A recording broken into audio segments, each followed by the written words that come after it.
सो बच्चों हुण तुसीं देखिया कि किस तरह असीं HTML दे विच प्रोग्राम बना सकते हैं।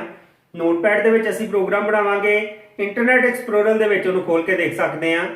उहदे बाद हैडिंग दे डिफरेंट लैवल्स जिहड़े हैगे ने वो भी तुसीं उहदा प्रोग्राम बना के देखिया, उहदी आउटपुट भी चैक कीती कि H1 to H6 तक किस तरह डिफरेंट जिहड़े सानूं आउटपुट जिहड़ी उहदी आंदी है। उहदे बाद नैक्सट बच्चों असीं हुण स्टार्ट करते हैं फॉर्मेटिंग ਦੇ ਨਾਲ ਰਿਲੇਟਡ ਸਾਡੀਆਂ ਕਮਾਂਡਸ ਹੈਗੀਆਂ ਨੇ। ਅਸੀਂ ਆਪਣੇ ਡਾਕੂਮੈਂਟ ਦੇ ਵਿੱਚ ਕਿਸ ਤਰ੍ਹਾਂ ਫਾਰਮੈਟ ਕਰ ਸਕਦੇ ਆ ਟੈਕਸਟ ਨੂੰ, ਉਹਦੇ ਲਈ ਸਾਡੇ ਕੋਲ ਕੁਝ ਕਮਾਂਡਸ ਨੇ। ਸੋ ਜਿਸ ਤਰ੍ਹਾਂ ਸਭ ਤੋਂ ਪਹਿਲਾਂ ਬੱਚਿਓ ਅਸੀਂ MS ਵਰਡ ਦੇ ਵਿੱਚ ਵੀ ਫੌਂਟ ਅਪਲਾਈ ਕਰਦੇ ਆ। ਸੋ ਇਹਦੇ ਵਿੱਚ ਵੀ ਅਸੀਂ ਫੌਂਟ ਦੇ ਸਕਦੇ ਆ। ਇਹ ਦੇਖੋ ਬੱਚਿਓ, ਇਹਦੀ ਜਿਹੜੀ ਟੈਗ ਆ ਫੌਂਟ ਟੈਗ ਹੁੰਦੀ ਆ, ਜਿਹਦੇ ਨਾਲ ਅਸੀਂ ਆਪਣੇ ਡਾਕੂਮੈਂਟ ਦਾ ਜਿਹੜਾ ਫੌਂਟ ਹੈਗਾ ਉਹਨੂੰ ਚੇਂਜ ਕਰ ਸਕਦੇ ਆ। ਫੌਂਟ ਟੈਗ ਜਿਹੜੀ ਕੰਟੇਨਰ ਟੈਗ ਹੈ ਪੇਅਰ ਦੇ ਵਿੱਚ ਆਏਗੀ, ਫੌਂਟ ਨਾਲ ਸ਼ੁਰੂ ਹੋਏਗੀ, ਫੌਂਟ ਨਾਲ ਹੀ ਖਤਮ ਹੋਏਗੀ। ਸੋ ਇਹਦੇ ਡਿਫਰੈਂਟ ਐਟਰੀਬਿਊਟਸ ਹੈਗੇ ਨੇ ਜਿਨ੍ਹਾਂ ਨੂੰ ਅਸੀਂ ਯੂਜ਼ ਕਰਦੇ ਹਾਂ। ਸੋ ਫੌਂਟ ਦੇ ਵਿੱਚ ਸਭ ਤੋਂ ਪਹਿਲੀ ਚੀਜ਼ ਹੈ ਫੌਂਟ ਦੇ ਸਟਾਈਲ। ਅਸੀਂ ਬੱਚੋ ਤਿੰਨ ਸਟਾਈਲ ਜਿਹੜੇ ਯੂਜ਼ ਕਰਦੇ ਹਾਂ, ਬੋਲਡ, ਇਟੈਲਿਕ ਤੇ ਅੰਡਰਲਾਈਨ। ਇਹਦੇ ਲਈ ਸਾਡੇ ਕੋਲ ਸਿੰਗਲ ਜਿਹੜੀਆਂ ਟੈਗ ਅਵੇਲੇਬਲ ਨੇ। ਬੀ ਟੈਗ ਸਾਡੇ ਕੋਲ ਅਵੇਲੇਬਲ ਹੈ ਬੋਲਡ ਵਾਸਤੇ। ਜਿੰਨਾ ਵੀ ਟੈਕਸਟ ਅਸੀਂ ਬੀ ਟੈਗ ਦੇ ਵਿੱਚ ਦਵਾਂਗੇ ਉਹ ਬੋਲਡ ਹੋ ਜਾਏਗਾ। ਜਿੰਨਾ ਵੀ ਟੈਕਸਟ ਅਸੀਂ ਆਈ ਟੈਗ ਦੇ ਵਿੱਚ ਦਵਾਂਗੇ ਉਹ ਇਟੈਲਿਕ ਹੋ ਜਾਏਗਾ। ਜਿਹੜਾ ਟੈਕਸਟ ਅਸੀਂ ਯੂ ਟੈਗ ਦੇ ਵਿੱਚ ਦਵਾਂਗੇ ਉਹ ਅੰਡਰਲਾਈਨ ਹੋ ਜਾਏਗਾ। ਸੋ ਅਸੀਂ ਬੋਲਡ, ਇਟੈਲਿਕ ਤੇ ਅੰਡਰਲਾਈਨ ਜਿਹੜਾ ਆਪਣਾ ਟੈਕਸਟ ਹੈ ਉਹਨੂੰ ਕਰ ਸਕਦੇ ਆ। ਨੈਕਸਟ ਸਾਡੇ ਕੋਲ ਜਿਹੜਾ ਐਟਰੀਬਿਊਟ ਹੈਗਾ ਬੱਚੋ ਫੌਂਟ ਦਾ ਉਹ ਹੈਗਾ ਫੇਸ। ਫੇਸ ਦੇ ਵਿੱਚ ਅਸੀਂ ਫੌਂਟ ਨੇਮ ਦੇ ਸਕਦੇ ਆ। ਜਿਹੜਾ ਵੀ ਅਸੀਂ ਫੌਂਟ ਨੇਮ ਦਵਾਂਗੇ ਉਹ ਫੌਂਟ ਸਾਡੇ ਕੰਪਿਊਟਰ 'ਚ ਹੋਣਾ ਚਾਹੀਦਾ, ਉਹਨੂੰ ਆਟੋਮੈਟਿਕਲੀ ਪਿਕ ਕਰਕੇ ਸੇਮ ਫੌਂਟ ਦਾ ਹੀ ਸਾਨੂੰ ਜਿਹੜੀ ਵੈਲਿਊ ਉਹ ਦੇ ਸਕਦਾ ਹੈ। ਜਿਹੜਾ ਵੀ ਤੁਸੀਂ ਫੌਂਟ ਦਿੰਦੇ ਜੇ ਉਹਦੇ ਅਕੋਰਡਿੰਗ ਸਾਡਾ ਫੌਂਟ ਜਿਹੜਾ ਸਾਨੂੰ ਉਹਦੇ ਵਿੱਚ ਜਿੰਨਾ ਵੀ ਫੌਂਟ ਦੇ ਵਿੱਚ ਅਸੀਂ ਟੈਕਸਟ ਦਵਾਂਗੇ ਸੇਮ ਫੌਂਟ ਨੇਮ ਦੇ ਵਿੱਚ ਡਿਸਪਲੇ ਹੋਏਗਾ। ਜਿਸ ਤਰ੍ਹਾਂ ਤੁਸੀਂ ਇੱਥੇ ਏਰੀਅਲ ਦੇ ਦਿੰਦੇ ਜੇ ਤਾਂ ਏਰੀਅਲ ਵਾਲਾ ਸਾਨੂੰ ਟੈਕਸਟ ਜਿਹੜਾ ਡਿਸਪਲੇ ਹੋਏਗਾ। ਟਾਈਮਸ ਨਿਊ ਰੋਮਨ ਦੇ ਦਾਂਗੇ, ਟਾਈਮਸ ਨਿਊ ਰੋਮਨ ਵਾਲਾ ਜਿਹੜਾ ਸਾਡੇ ਕੋਲ ਫੌਂਟ ਹੈਗਾ ਏ ਉਸ ਟੈਕਸਟ ਦੇ ਵਿੱਚ ਸਾਡੇ ਕੋਲ ਵੈਬ ਬ੍ਰਾਊਜ਼ਰ ਦੇ ਵਿੱਚ ਜਿਹੜਾ ਟੈਕਸਟ ਅਵੇਲੇਬਲ ਹੋਏਗਾ। ਸੈਕੰਡ ਥਿੰਗ, ਇਹਦੇ ਵਿੱਚ ਅਸੀਂ ਕਲਰ ਦੇ ਸਕਦੇ ਹਾਂ ਫੌਂਟ ਦਾ। ਕਿਹੜਾ ਕਲਰ ਦੇਣਾ ਚਾਹੁੰਦੇ ਆ, ਰੈਡ, ਬਲੂ, ਗ੍ਰੀਨ, ਜਿਹੜਾ ਵੀ ਕਲਰ ਦੋਗੇ ਤੁਸੀਂ ਉਸੇ ਕਲਰ ਦੇ ਵਿੱਚ ਸਾਡਾ ਟੈਕਸਟ ਜਿਹੜਾ ਉਹ ਡਿਸਪਲੇ ਹੋਏਗਾ। And next is the size. Size ਦੇ ਵਿੱਚੋਂ ਅਸੀਂ 1 ਤੋਂ ਲੈ ਕੇ 7 ਪੁਆਇੰਟ ਤੱਕ ਸਾਈਜ਼ ਦੇ ਸਕਦੇ ਆ। ਇੱਕ ਦੀ ਵੈਲਿਊ ਬੱਚੋ 6 ਪੁਆਇੰਟ ਹੁੰਦੀ ਹੈ। ਇਟ ਮੀਨਸ 2 ਦੀ ਕਿੰਨੀ ਹੋਏਗੀ 12, 3 ਦੀ 18। ਇਸੇ ਤਰ੍ਹਾਂ 7 ਤੱਕ ਅਸੀਂ ਜਿਹੜਾ ਡਿਫਰੈਂਟ ਸਾਈਜ਼ ਦੇ ਵਿੱਚ ਜਿਹੜਾ ਹੈਗਾ ਅਸੀਂ ਆਪਣਾ ਫੌਂਟ ਸਾਈਜ਼ ਦੇ ਸਕਦੇ ਆ। 1 ਤੋਂ ਲੈ ਕੇ 7 ਤੱਕ ਤੁਸੀਂ ਕੋਈ ਵੀ ਵੈਲਿਊ ਦੇ ਸਕਦੇ ਜੇ। ਸੋ ਇਸ ਤਰ੍ਹਾਂ ਅਸੀਂ ਜਿਹੜਾ ਫੌਂਟ ਦੇ ਨਾਲ ਬੱਚੋ ਆਪਣਾ ਜਿਹੜਾ ਡਾਕੂਮੈਂਟ ਹੈਗਾ ਉਹਨੂੰ ਫਾਰਮੈਟ ਕਰ ਸਕਦੇ ਆ, ਵਧੀਆ ਤਰੀਕੇ ਨਾਲ ਡਿਸਪਲੇ ਕਰ ਸਕਦੇ ਆ। ਨੈਕਸਟ ਬੱਚੋ ਇਹਦੇ ਵਿੱਚ ਚੀਜ਼ ਆ ਜਾਂਦੀ ਸਾਡੇ ਕੋਲ ਪੈਰਾਗ੍ਰਾਫ। ਅਸੀਂ ਆਪਣੇ ਡਾਕੂਮੈਂਟ ਦੇ ਵਿੱਚ ਪੈਰਾਗ੍ਰਾਫ ਬਣਾ ਸਕਦੇ ਆ। ਪੈਰਾਗ੍ਰਾਫ ਲਈ ਸਾਡੇ ਕੋਲ P ਟੈਗ ਜਿਹੜੀ ਅਵੇਲੇਬਲ ਆ। ਇਹਦੇ ਵਿੱਚ ਜਿਹੜੇ ਅਸੀਂ ਐਟਰੀਬਿਊਟ ਯੂਜ਼ ਕਰਦੇ ਆ ਅਲਾਈਨ। ਅਲਾਈਨਮੈਂਟ ਅਸੀਂ ਆਪਣੇ ਪੈਰਾਗ੍ਰਾਫ ਦੀ ਕਿਸ ਤਰ੍ਹਾਂ ਦੀ ਦੇਣੀ ਹੈ, ਲੈਫਟ, ਰਾਈਟ, ਜਸਟੀਫਾਈ ਜਾਂ ਸੈਂਟਰ। ਇਹਦੇ ਚੋਂ ਅਸੀਂ ਕੋਈ ਵੀ ਇੱਕ ਅਲਾਈਨਮੈਂਟ ਜਿਹੜੀ ਉਹ ਯੂਜ਼ ਕਰ ਸਕਦੇ ਆ। ਸਾਡਾ ਪੈਰਾਗ੍ਰਾਫ ਇਸੇ ਅਲਾਈਨਮੈਂਟ ਦੇ ਨਾਲ ਹੀ ਸਾਨੂੰ ਸ਼ੋ ਹੋਏਗਾ। ਉਹਦੇ ਬਾਅਦ ਬੱਚੋ ਨੈਕਸਟ ਟੈਗ ਹੈਗੀ ਹੈ ਲਾਈਨ ਬ੍ਰੇਕ। ਐਕਚੁਅਲੀ ਤੁਸੀਂ HTML ਦੇ ਵਿੱਚ ਦੇਖੋਗੇ, ਤੁਸੀਂ ਚਾਹੇ ਜਿਹੜਾ ਨੋਟਪੈਡ ਦੇ ਵਿੱਚ 4 ਲਾਈਨਾਂ ਦੇ ਵਿੱਚ ਟੈਕਸਟ ਜਿਹੜਾ ਲਿਖ ਲਓ, ਪਰ ਵੈਬ ਬ੍ਰਾਊਜ਼ਰ ਦੇ ਵਿੱਚ ਸਾਨੂੰ ਇੱਕ ਲਾਈਨ 'ਚ ਹੀ ਡਿਸਪਲੇ ਹੋਏਗਾ। ਜਦ ਤੱਕ ਵੈਬ ਬ੍ਰਾਊਜ਼ਰ ਦੇ ਸਾਡਾ ਲਾਸਟ ਪੁਆਇੰਟ ਨਹੀਂ ਆ ਜਾਂਦਾ ਉਦੋਂ ਤੱਕ ਟੈਕਸਟ ਸਕਰੋਲ ਹੋ ਕੇ ਅੱਗੇ ਨਹੀਂ ਆਏਗਾ। ਇਟ ਮੀਨਸ ਕਿ ਜੇਕਰ ਤੁਸੀਂ ਛੋਟੀਆਂ 4 ਲਾਈਨਾਂ ਦਿੱਤੀਆਂ ਨੇ ਆਪਣੇ ਨੋਟਪੈਡ ਦੇ ਵਿੱਚ, ਬਟ ਉਹ ਸਾਨੂੰ ਇੱਕ ਲਾਈਨ ਦੇ ਵਿੱਚ ਡਿਸਪਲੇ ਹੋਏਗਾ ਜਦ ਤੱਕ ਕਿ ਐਂਡ ਪੁਆਇੰਟ ਜਿਹੜਾ ਹੈਗਾ ਸਾਡੇ ਬ੍ਰਾਊਜ਼ਰ ਦਾ ਉਹ ਨਹੀਂ ਆਏਗਾ। ਕਿਉਂਕਿ ਜਿਹੜੀ HTML ਲੈਂਗੁਏਜ ਹੈਗੀ ਆ ਆਟੋਮੈਟਿਕਲੀ ਲਾਈਨ ਬ੍ਰੇਕ ਨਹੀਂ ਕਰਦੀ। ਸੋ ਸਾਨੂੰ ਲਾਈਨ ਬ੍ਰੇਕ ਲਈ ਟੈਗ ਯੂਜ਼ ਕਰਨੀ ਪੈਂਦੀ ਹੈ। ਜਿੱਥੇ ਵੀ ਅਸੀਂ ਚਾਹੁੰਦੇ ਆ ਕਿ ਸਾਡਾ ਟੈਕਸਟ ਜਿਹੜਾ ਸਕਰੋਲ ਹੋ ਕੇ ਨੈਕਸਟ ਲਾਈਨ 'ਚ ਜਾਵੇ ਉੱਥੇ ਸਾਨੂੰ BR ਟੈਗ ਯੂਜ਼ ਕਰਨੀ ਪਏਗੀ। ਜਿੱਥੇ ਵੀ ਤੁਸੀਂ BR ਟੈਗ ਲਗਾ ਦੋਗੇ ਇਹਦੇ ਅੱਗੇ ਕੋਈ ਵੀ ਟੈਕਸਟ ਹੋਏਗਾ ਉਹ ਨਿਊ ਲਾਈਨ ਦੇ ਵਿੱਚ ਹੀ ਡਿਸਪਲੇ ਹੋਏਗਾ। ਸੋ BR ਟੈਗ ਬੇਸਿਕਲੀ ਸਾਡੀ ਲਾਈਨ ਬ੍ਰੇਕ ਟੈਗ ਹੈਗੀ ਆ। ਜਿਸ ਤਰ੍ਹਾਂ ਅਸੀਂ ਐਂਟਰ ਪ੍ਰੈਸ ਕਰਕੇ ਨਿਊ ਲਾਈਨ ਦੇ ਵਿੱਚ ਐਂਟਰ ਹੁੰਦੇ ਆ, ਇਸੇ ਤਰ੍ਹਾਂ ਇਹਦੇ 'ਚ BR ਟੈਗ ਦੇ ਕੇ ਅਸੀਂ ਆਪਣੇ ਟੈਕਸਟ ਨੂੰ ਨਿਊ ਲਾਈਨ ਦੇ ਵਿੱਚ ਲਿਜਾ ਸਕਦੇ ਆ। ਨੈਕਸਟ ਬੱਚੋ ਸਾਡੇ ਕੋਲ ਹੈਗੀ ਆ ਹੌਰੀਜ਼ੌਂਟਲ ਲਾਈਨ। ਕਈ ਵਾਰ ਸਾਨੂੰ ਕੋਈ ਲਾਈਨ ਜਿਹੜੀ ਆ ਡਿਸਪਲੇ ਕਰਾਉਣੀ ਪੈਂਦੀ ਆ ਆਪਣੇ ਬ੍ਰਾਊਜ਼ਰ ਦੇ ਵਿੱਚ। ਅਸੀਂ ਹੌਰੀਜ਼ੌਂਟਲ ਲੇਟਵੀ ਲਾਈਨ ਜਿਹੜੀ ਆ ਉਹ ਸ਼ੋ ਕਰਵਾ ਸਕਦੇ ਆ HR ਟੈਗ ਦੇ ਨਾਲ।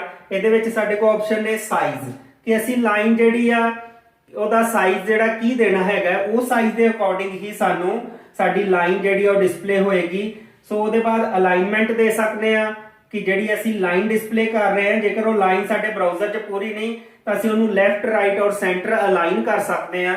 ਵਿਡਥ ਦੇ ਸਕਦੇ ਹਾਂ ਕਿ ਉਹ ਕਿੰਨੀ ਕੁ ਲੰਬੀ ਲਾਈਨ ਹੋਏਗੀ ਜਾਂ ਉਹ ਜਿਹੜੀ ਲਾਈਨ ਹੈ ਉਹਦੀ ਮੋਟਾਈ ਕਿੰਨੀ ਹੋਏਗੀ, ਅਸੀਂ ਵਿਡਥ ਦੇ ਨਾਲ ਉਹਨੂੰ ਸਪੈਸੀਫਾਈ ਕਰ ਸਕਦੇ ਹਾਂ। ਉਹਦੇ ਬਾਅਦ ਨੈਕਸਟ ਅਸੀਂ ਕਲਰ ਦੇ ਸਕਦੇ ਹਾਂ ਕਿ ਕਿਹੜੇ ਕਲਰ ਦੇ ਵਿੱਚ ਸਾਡੀ ਲਾਈਨ ਜਿਹੜੀ ਉਹ ਡਿਸਪਲੇ ਹੋਵੇ। ਸੋ ਇਹ ਡਿਫਰੈਂਟ ਟੈਗ ਹੈਗੀਆਂ ਨੇ ਜਿਹੜੀਆਂ ਅਸੀਂ HR ਦੇ ਨਾਲ ਉਹਦੇ ਐਟਰੀਬਿਊਟਸ ਯੂਜ਼ ਕਰ ਸਕਦੇ ਹਾਂ। ਉਹਦੇ ਬਾਅਦ ਬੱਚੋ ਸਾਡੇ ਕੋਲ different types of list available ਹੁੰਦੀਆਂ ਨੇ HTML ਦੇ ਵਿੱਚ।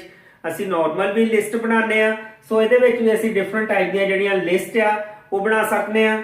ਇਹਦੇ ਵਿੱਚ ਸਾਡੇ ਕੋਲ 3 ਤਰ੍ਹਾਂ ਦੀਆਂ ਲਿਸਟ ਅਵੇਲੇਬਲ ਨੇ, ordered list, unordered list and definition list. Ordered list ਬੱਚੋ ਕਿਹੜੀ ਹੁੰਦੀ ਹੈ? ਜਿਹੜੀ ਆਰਡਰ ਦੇ ਵਿੱਚ ਹੁੰਦੀ ਹੈ। ਜਿਸ ਤਰ੍ਹਾਂ ਅਸੀਂ ਨਾਰਮਲ ਤੁਸੀਂ ਪੁਆਇੰਟ ਬਣਾਉਣੇ ਹੋਣ ਤਾਂ ਕਿਸ ਤਰ੍ਹਾਂ ਬਣਾਉਂਦੇ ਜੇ 1 2 3 4 5, ਇਟ ਮੀਨਸ ਆਰਡਰ ਵਾਈਜ਼ ਹੋ ਗਿਆ ਨਾ, that is called ordered list। ਠੀਕ ਹੈ, ਜੋ ਅਸੀਂ 1 2 3 4 5 ਜਾਂ ABC ਵਾਈਜ਼ ਵੀ ਬਣਾ ਲੈਨੇ, first point A, second B, third C, ਉਹ ਵੀ ਆਰਡਰ ਵਾਈਜ਼ ਹੈ। So that is called the ordered list। Unordered list ਬੱਚੋ ਕਿਹੜੀ ਹੁੰਦੀ ਆ? ਕਿਸੇ ਵੇਲੇ ਅਸੀਂ ਪੁਆਇੰਟ ਬਣਾਉਣੇ ਪਰ ਉਹਨੂੰ ਕੋਈ ਨੰਬਰ ਨਹੀਂ ਦਿੰਦੇ, ਜਿਸ ਤਰ੍ਹਾਂ ਅਸੀਂ ਸਟਾਰ ਲਗਾ ਦਿੰਦੇ ਆ, first star, second star, third star, point ਤੇ ਸਾਡੇ ਬਣ ਗਏ ਬਟ ਉਹਦਾ ਕੋਈ ਆਰਡਰ ਨਹੀਂ ਹੈਗਾ। ਜਸਟ ਲਾਈਕ ਸਟਾਰ ਦੇ ਦਿੱਤੇ, ਠੀਕ ਹੈ, ਜਾਂ ਅਸੀਂ ਕੋਈ ਸਰਕਲ ਦੇ ਦਿੱਤਾ, ਪਹਿਲਾ ਸਰਕਲ ਦੇ ਨਾਲ ਇੱਕ ਪੁਆਇੰਟ ਆ ਗਿਆ, ਦੂਜੇ ਸਰਕਲ ਨਾਲ ਦੂਸਰਾ ਪੁਆਇੰਟ ਆ ਗਿਆ। ਸੋ that is called the unordered list, means ਬਿਨਾ ਕਿਸੇ ਆਰਡਰ ਦੇ ਬਸ ਹੋਏਗੀ list. Third is the definition list. Definition list ਬੱਚੋ ਹਮੇਸ਼ਾ ਤੁਸੀਂ ਦੇਖਿਆ ਹੋਣਾ ਸੀ ਜਦ ਕਿਸੇ ਚੀਜ਼ ਨੂੰ ਡਿਫਾਈਨ ਕਰਦੇ ਆ ਤਾਂ ਅਸੀਂ ਉਹਦੀ ਡੈਫੀਨੇਸ਼ਨ ਲਿਸਟ ਦੇ ਨਾਲ ਅਸੀਂ ਉਹਨੂੰ ਡਿਸਪਲੇ ਕਰ ਸਕਦੇ ਆ। ਫॉर एग्जांपल ਮੈਂ ਕੰਪਿਊਟਰ ਨੂੰ ਡਿਫਾਈਨ ਕਰਨਾ ਚਾਹਨਾ ਤਾਂ ਮੇਰੀ ਲਿਸਟ ਕਿਸ ਤਰ੍ਹਾਂ ਦੀ ਹੋਏਗੀ? ਸਭ ਤੋਂ ਪਹਿਲਾਂ ਮੈਂ ਲਿਖਾਂਗਾ ਕੰਪਿਊਟਰ ਤੇ ਨੀਚੇ ਉਹਦੀ ਡੈਫੀਨੇਸ਼ਨ ਹੋਏਗੀ। ਠੀਕ ਹੈ, that is called the definition list। ਸੋ ਇਹ ਸਾਰੀਆਂ ਚੀਜ਼ਾਂ ਅਸੀਂ HTML ਦੇ ਵਿੱਚ ਬਣਾ ਸਕਦੇ ਆ। ਆਰਡਰਡ ਲਿਸਟ ਕਿਸ ਤਰ੍ਹਾਂ ਬਣਾਣੀ ਹੈ ਬੱਚੋ? ਆਰਡਰਡ ਲਿਸਟ ਦੀ ਸਾਡੇ ਕੋਲ ਟੈਗ ਹੈਗੀ ਆ OL, ਜਿਹੜਾ ਆਪਣੇ ਨੇਮ ਨੂੰ ਖੁਦ ਹੀ ਰਿਪਰੈਜ਼ੈਂਟ ਕਰਦੀ, ਆਰਡਰਡ ਲਿਸਟ। ਇਹਦੇ ਵਿੱਚ ਫਿਰ ਅਸੀਂ ਅੱਗੇ LI ਟੈਗ ਯੂਜ਼ ਕਰਾਂਗੇ, ਇਹਨੂੰ ਕਹਿੰਦੇ ਲਿਸਟ ਆਈਟਮ, ਜਿਹਦੇ ਵਿੱਚ ਅਸੀਂ ਡਿਫਰੈਂਟ ਲਿਸਟ ਆਈਟਮ ਆਪਣੀਆਂ ਦੇਈ ਜਾਵਾਂਗੇ। LI ਦੇ ਵਿੱਚ ਪਹਿਲਾ ਫਸਟ ਆਈਟਮ, ਅੱਗੇ LI ਦੇ ਵਿੱਚ ਸੈਕੰਡ, LI ਦੇ ਵਿੱਚ ਥਰਡ ਐਂਡ ਸੋ ਆਨ। ਠੀਕ ਹੈ, ਇਸੇ ਤਰ੍ਹਾਂ ਉਹ ਸਾਡੀਆਂ ਆਟੋਮੈਟਿਕਲੀ ਉਹਨੀਆਂ ਲਿਸਟ ਦੀਆਂ ਆਈਟਮਸ ਬਣ ਜਾਣਗੀਆਂ। ਲਾਸਟ ਤੇ ਅਸੀਂ OL ਨੂੰ ਕਲੋਜ਼ ਕਰ ਦਿਆਂਗੇ ਜਿੱਥੇ ਸਾਡੀ ਲਿਸਟ ਖਤਮ ਹੋ ਗਈ ਹੈ। ਉਹਦੇ ਬਾਅਦ ਇਹਦੇ ਵਿੱਚ ਬੱਚੋ ਅਸੀਂ ਦੋ ਤਰ੍ਹਾਂ ਦੇ ਐਟਰੀਬਿਊਟ ਯੂਜ਼ ਕਰ ਸਕਦੇ ਹਾਂ, ਟਾਈਪ ਐਂਡ ਸਟਾਰਟ। ਹੁਣ ਬੱਚੋ ਦੇਖੋ ਆਰਡਰਡ ਲਿਸਟ ਜਿਹੜੀ ਹੈਗੀ ਆ, ਤੁਹਾਨੂੰ ਮੈਂ ਕਿਹਾ ਆਰਡਰ ਵਾਈਜ਼ ਹੁੰਦੀ ਆ, ਬਟ ਆਰਡਰ ਵਾਈਜ਼ ਵੀ ਤਾਂ ਅਸੀਂ ਕਈ ਤਰ੍ਹਾਂ ਦੇ ਆਰਡਰ ਲੈ ਸਕਦੇ ਹਾਂ। ਜਿਸ ਤਰ੍ਹਾਂ ਅਸੀਂ 1 2 3 ਵਾਈਜ਼ ਬਣਾਣੀ ਹੈ, ਜਾਂ ਅਸੀਂ ਸਮਾਲ ABC ਵਾਈਜ਼ ਬਣਾਣੀ ਹੈ, ਜਾਂ ਅਸੀਂ ਕੈਪੀਟਲ ABC ਵਾਈਜ਼ ਬਣਾਣੀ ਹੈ, ਜਾਂ ਅਸੀਂ ਰੋਮਨ ਲੈਟਰਸ ਦੇ ਵਿੱਚ ਬਣਾਣੀ ਹੈ। ਸੋ ਜਿਹੜੀ ਵੀ ਅਸੀਂ ਟਾਈਪ ਦੇ ਵਿੱਚ ਲੈਟਰ ਯੂਜ਼ ਕਰਾਂਗੇ, ਜੇਕਰ ਟਾਈਪ ਦੇ ਵਿੱਚ ਅਸੀਂ ਕੈਪੀਟਲ A ਦੇ ਦਿੰਨੇ ਆ ਤਾਂ ਉਹ ਸਾਡੀ ਕੈਪੀਟਲ A ਵਾਈਜ਼ ਜਿਹੜੀ ਲਿਸਟ ਬਣ ਜਾਏਗੀ। ਪਹਿਲਾ ਕੈਪੀਟਲ A, ਫਿਰ ਕੈਪੀਟਲ B, ਕੈਪੀਟਲ C। ਇਸੇ ਤਰ੍ਹਾਂ ਜੇਕਰ ਅਸੀਂ ਸਮਾਲ A ਦੇ ਦਾਂਗੇ, ਪਹਿਲਾ small A, small B, small C। ਜੇਕਰ ਅਸੀਂ I ਦੇ ਦਿੰਨੇ ਆ ਤਾਂ ਰੋਮਨ ਲੈਟਰਸ ਦੇ ਵਿੱਚ ਕੈਪੀਟਲ ਔਰ ਸਮਾਲ ਜਿਹੜੀ ਅਸੀਂ ਲਿਸਟ ਡਿਵੈਲਪ ਕਰ ਸਕਦੇ। ਸੋ ਟਾਈਪ ਤੇ ਡਿਪੈਂਡ ਕਰਦੀ ਹੈ ਕਿ ਅਸੀਂ ਕਿਸ ਟਾਈਪ ਦੀ ਜਿਹੜੀ ਲਿਸਟ ਆ ਉਹ ਤਿਆਰ ਕਰਨੀ ਹੈ। Next start. ਜ਼ਰੂਰੀ ਨਹੀਂ ਹੈ ਬੱਚੋ ਕਿ ਜਿਹੜੀ ਸਾਡੀ ਲਿਸਟ ਆ ਉਹ 1 ਤੋਂ ਹੀ ਸਟਾਰਟ ਹੋਵੇ। ਜੇਕਰ ਸਟਾਰਟ ਵੈਲਿਊ ਅਸੀਂ 10 ਦੇ ਦਿੰਨੇ ਆ ਤਾਂ ਲਿਸਟ ਸਾਡੀ 10 ਤੋਂ ਸਟਾਰਟ ਹੋਏਗੀ। ਫਸਟ ਉਹਦਾ ਜਿਹੜਾ ਐਲੀਮੈਂਟ ਉਹ 10 ਹੋਏਗਾ, ਸੈਕੰਡ 11 ਐਂਡ ਸੋ ਔਨ। ਸੋ ਇਸ ਤਰ੍ਹਾਂ ਅਸੀਂ ਇਹਦਾ ਸਟਾਰਟ ਪੁਆਇੰਟ, ਜੇਕਰ ਸਪੋਜ਼ ਕਿ ਅਸੀਂ ABC ਦੇ ਵਿੱਚ ਦੇ ਰਹੇ ਆ, ਜੇਕਰ ਮੈਂ ਸਟਾਰਟ D ਪੁਆਇੰਟ ਦੇ ਦਿੰਨਾ ਤਾਂ ਮੇਰੀ D ਤੋਂ ਸਟਾਰਟ ਹੋ ਜਾਏਗੀ। ਠੀਕ ਹੈ, A ਤੋਂ ਸਟਾਰਟ ਨਹੀਂ ਹੋਏਗੀ। ਸੋ ਅਸੀਂ ਇਹ ਦੋਨੇ ਐਟਰੀਬਿਊਟ ਯੂਜ਼ ਕਰ ਸਕਦੇ ਆ। ਅਨਆਰਡਰਡ ਲਿਸਟ ਜਿਹੜੀ ਬੱਚੋ ਸਾਡੀ ਬਣਾਵਾਂਗੇ ਉਹ UL ਦੇ ਨਾਲ ਬਣੇਗੀ, ਆਪਣੇ ਨੇਮ ਨੂੰ ਖੁਦ ਡਿਫਾਈਨ ਕਰਦੀ ਹੈ ਅਨਆਰਡਰਡ ਲਿਸਟ। ਇਹਦੇ ਵਿੱਚ ਅਸੀਂ ਜਿਹੜੀ ਟਾਈਪ ਹੈਗੀ ਆ ਬੱਚੋ ਉਹ ਦੇ ਸਕਦੇ ਹਾਂ ਜਾਂ ਡਿਸਕ, ਜਾਂ ਸਰਕਲ, ਜਾਂ ਸਕੁਅਰ। ਜੇਕਰ ਸਕੁਅਰ ਦਵਾਂਗੇ ਤਾਂ ਸਕੁਅਰ ਦੇ ਵਿੱਚ ਲਿਸਟ ਆ ਜਾਏਗੀ, ਡਿਸਕ ਦਵਾਂਗੇ ਤਾਂ ਡਿਸਕ ਟਾਈਪ ਦੇ ਵਿੱਚ ਬਣੀ ਲਿਸਟ ਡਿਸਪਲੇ ਕਰ ਦੇਗਾ। Third is the definition list. Definition list ਦੇ ਵਿੱਚ ਬੱਚੋ ਤੁਹਾਨੂੰ ਪਤਾ ਹੈ ਦੋ ਚੀਜ਼ਾਂ ਆਉਂਦੀਆਂ ਨੇ। ਫਰਸਟ ਚੀਜ਼ ਆਉਂਦੀ ਹੈ ਉਹ ਹੈਡਿੰਗ ਜਿਹਨੂੰ ਅਸੀਂ ਡਿਫਾਈਨ ਕਰਨਾ ਤੇ ਨੀਚੇ ਉਹਦੀ ਡੈਫੀਨੇਸ਼ਨ। ਸੋ ਇਹਦੇ ਵਿੱਚ ਵੀ ਅਸੀਂ ਟੈਗ ਜਿਹੜੀ ਡੈਫੀਨੇਸ਼ਨ ਲਿਸਟ ਦੇ ਵਿੱਚ ਦੋ ਟੈਗ ਦਵਾਂਗੇ। ਪਹਿਲੀ DT, ਇਹ ਕੀ ਹੈ? ਸਾਡੀ ਡੈਫੀਨੇਸ਼ਨ ਟਰਮ ਹੋਏਗੀ ਕਿ ਅਸੀਂ ਕਿਸ ਟਰਮ ਨੂੰ ਡਿਫਾਈਨ ਕਰਨਾ ਚਾਹੁੰਦੇ ਉਹ DT ਦੇ ਵਿੱਚ ਦੇ ਦਾਂਗੇ, ਤੇ ਉਹਦੀ ਡੈਫੀਨੇਸ਼ਨ ਜਿਹੜੀ ਹੈਗੀ ਆ ਉਹ DD ਦੇ ਵਿੱਚ ਦੇ ਦਾਂਗੇ। ਡੈਫੀਨੇਸ਼ਨ ਡਿਸਕ੍ਰਿਪਸ਼ਨ, ਜੋ ਵੀ ਡੈਫੀਨੇਸ਼ਨ ਦੀ ਡਿਸਕ੍ਰਿਪਸ਼ਨ ਹੋਏਗੀ ਉਹ ਸਾਡੀ DD ਟੈਗ ਦੇ ਵਿੱਚ ਆਏਗੀ, ਜਿਹਨੂੰ ਅਸੀਂ ਡਿਸਪਲੇ ਕਰ ਸਕਦੇ ਹਾਂ। ਸੋ ਸਭ ਤੋਂ ਪਹਿਲਾਂ ਤਾਂ ਬੱਚੋ ਅਸੀਂ ਹੁਣ font, paragraph, line break, horizontal line and different types of list, ਇਹਨਾਂ ਦੇ ਜਿਹੜੇ ਅਸੀਂ ਪ੍ਰੋਗਰਾਮ ਬਣਾ ਕੇ ਦੇਖਣੇ ਆ आओ असी पहले इन्हां दे सारियां दे प्रोग्राम बना के देखने आ, ਉਹਦੇ बाद नैक्सट असी अपने जिहड़ा टॉपिक हैगा है ਉਹਨੂੰ फिर असी डिस्कस करांगे। सो नैक्सट बच्चों फॉन्ट ਨੂੰ फॉर्मेट ਕਰਨ ਦੀਆਂ ਕੁਝ ਕਮਾਂਡਸ ਹੈਗੀਆਂ ਨੇ, ਅਸੀਂ ਟੈਕਸਟ ਨੂੰ ਆਪਣੇ ਅਕੋਰਡਿੰਗ ਫਾਰਮੈਟ ਕਰ ਸਕਦੇ ਹਾਂ।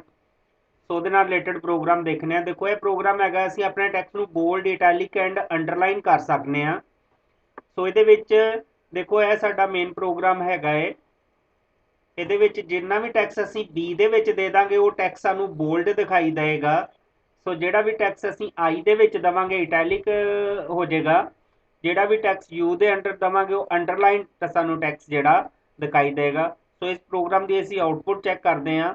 ਮੈਂ ਪਹਿਲਾ ਹੀ ਪ੍ਰੋਗਰਾਮ mypage2.html ਦਾ ਪ੍ਰੋਗਰਾਮ ਬਣਾ ਕੇ ਇਹਨੂੰ ਸੇਵ ਕਰ ਲਿਆ ਹੈ। ਹੁਣ ਅਸੀਂ ਆਪਣੀ ਆਊਟਪੁੱਟ ਜਿਹੜੀ ਹੈ ਉਹਨੂੰ ਸ਼ੋ ਕਰਾਂਗੇ। ਸੋ ਇਹਦੇ ਵਿੱਚੋਂ ਅਸੀਂ ਇਹ mypage2.html ਨੂੰ ਸਿਲੈਕਟ ਕਰਕੇ ਓਪਨ ਕਰਾਂਗੇ। ਓਕੇ, ਇਹ ਦੇਖੋ ਬੱਚਿਓ ਸਾਡੇ ਕੋਲ ਜਿਹੜਾ ਸਾਡੀ ਆਊਟਪੁੱਟ ਆ ਗਈ ਹੈ। ਇਹ ਵਾਲਾ ਟੈਕਸਟ ਸਾਨੂੰ ਬੋਲਡ ਦਿਖਾਈ ਦੇ ਰਿਹਾ ਹੈ, ਸੈਕਿੰਡ ਵਾਲਾ ਇਟੈਲਿਕ ਐਂਡ ਨੈਕਸਟ ਉਹਦੇ ਅੱਗੇ ਜਿਹੜਾ ਅੰਡਰਲਾਈਨ ਜਿਹੜਾ ਟੈਕਸਟ ਆ ਉਹ ਦਿਖਾਈ ਦੇ ਰਿਹਾ ਹੈ। ਹੁਣ ਨੈਕਸਟ ਪ੍ਰੋਗਰਾਮ ਅਸੀਂ ਦੇਖਨੇ ਆ। ਫੌਂਟ ਦੇ ਉੱਪਰ ਅਸੀਂ ਡਿਫਰੈਂਟ ਜਿਹੜੀਆਂ ਕਮਾਂਡਸ ਜਿਹੜੀਆਂ ਹੈਗੀਆਂ ਉਹ ਅਪਲਾਈ ਕਰ ਸਕਨੇ ਆ। ਨੈਕਸਟ ਜਿਹੜਾ ਪ੍ਰੋਗਰਾਮ ਹੈਗਾ ਸਾਡਾ ਮਾਈ ਵੈਬ ਪੇਜ 3 ਨਾਂ ਦਾ ਪ੍ਰੋਗਰਾਮ ਬਣਾਇਆ, ਸਾਨੂੰ ਫੌਂਟ ਟੈਗ ਬਾਰੇ ਦੱਸੇਗਾ। ਅਸੀਂ ਡਿਫਰੈਂਟ ਟਾਈਪਸ ਦੇ ਜਿਹੜੇ ਫੌਂਟ ਹੈਗੇ ਆ ਉਹ ਅਪਲਾਈ ਕਰ ਸਕਨੇ ਆ। ਜਿਸ ਤਰ੍ਹਾਂ ਦੇਖੋ ਬੱਚੋ ਇਹ ਫੌਂਟ ਤੇ ਦੇ ਐਟਰੀਬਿਊਟਸ ਹੈਗੇ ਨੇ। ਸਭ ਤੋਂ ਪਹਿਲਾਂ ਅਸੀਂ ਫੌਂਟ ਲਿਆ, ਉਹਦਾ ਸਾਈਜ਼ ਮੈਂ 5 ਲਿਆ ਹੈ, ਕਲਰ ਰੈੱਡ ਲਿਆ ਹੈ, ਇਹ ਸਾਨੂੰ ਇਹ ਵਾਲੇ ਟੈਕਸਟ ਨੂੰ ਸ਼ੋ ਕਰੇਗਾ। ਉਹਦੇ ਬਾਅਦ ਫੌਂਟ 4 ਲਿਆ ਹੈ, ਕਲਰ ਬਲੂ ਲਿਆ ਹੈ, ਇਹਨੂੰ ਸ਼ੋ ਕਰੇਗਾ। ਨੈਕਸਟ ਮੈਂ ਫੌਂਟ ਦਾ ਫੇਸ ਜਿਹੜਾ ਉਹ ਚੇਂਜ ਕੀਤਾ ਹੈ। ਅਸੀਂ ਫੌਂਟ ਦਾ ਜਿਹੜਾ ਨੇਮ ਹੈਗਾ ਉਹ ਦੇ ਸਕਨੇ ਵਿਦ ਗ੍ਰੀਨ ਕਲਰ। ਇਹਨੂੰ ਸੇਵ ਕਰਕੇ ਅਸੀਂ ਇਹਦੀ ਆਊਟਪੁੱਟ ਚੈੱਕ ਕਰਦੇ ਹਾਂ।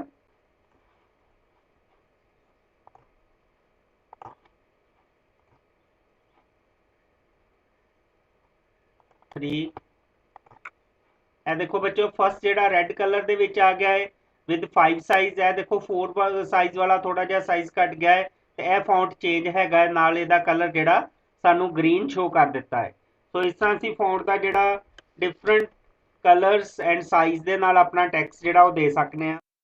ਸੋ ਨੈਕਸਟ ਪ੍ਰੋਗਰਾਮ ਸਾਡਾ ਹੈਗਾ ਹੈ ਪੈਰਾਗ੍ਰਾਫ ਨੂੰ ਸ਼ੋ ਕਰੇਗਾ। ਦੇਖੋ ਬੱਚੋ ਇਹ P ਟੈਗ ਦੇ ਨਾਲ ਅਸੀਂ ਪੈਰਾਗ੍ਰਾਫ ਬਣਾ ਸਕਨੇ ਆ। ਪੈਰਾਗ੍ਰਾਫ ਟੈਗ ਦੇ ਵਿੱਚ ਇਹਦੇ ਬਾਅਦ ਅਸੀਂ ਕੋਈ ਵੀ ਟੈਕਸਟ ਜਿਹੜਾ ਰਾਈਟ ਕਰਾਂਗੇ ਸਾਨੂੰ ਪੈਰਾਗ੍ਰਾਫ ਦੇ ਵਿੱਚ ਸ਼ੋ ਕਰੇਗਾ। ਸੋ ਸੈਕਿੰਡ ਵਾਲੇ ਦੇ ਵਿੱਚ ਮੈਂ ਆਪਸ਼ਨ ਦਿੱਤੀ ਹੈ, ਇਹ ਸਿੰਪਲ ਪੈਰਾਗ੍ਰਾਫ ਹੈ। ਸੈਕਿੰਡ ਵਾਲਾ paragraph with align centre align ਦੇ ਨਾਲ ਮੈਨੂੰ ਸ਼ੋ ਕਰੇਗਾ। ਇਹਦੇ ਵਿੱਚ ਅਲਾਈਨਮੈਂਟ ਐਟਰੀਬਿਊਟ ਲੈ ਕੇ ਮੈਂ ਸੈਂਟਰ ਲਿਆ ਹੈਗਾ ਹੈ। ਆਓ ਇਹਦੀ ਬੱਚੋ ਆਊਟਪੁੱਟ ਜਿਹੜੀ ਉਹ ਚੈੱਕ ਕਰਦੇ ਹਾਂ।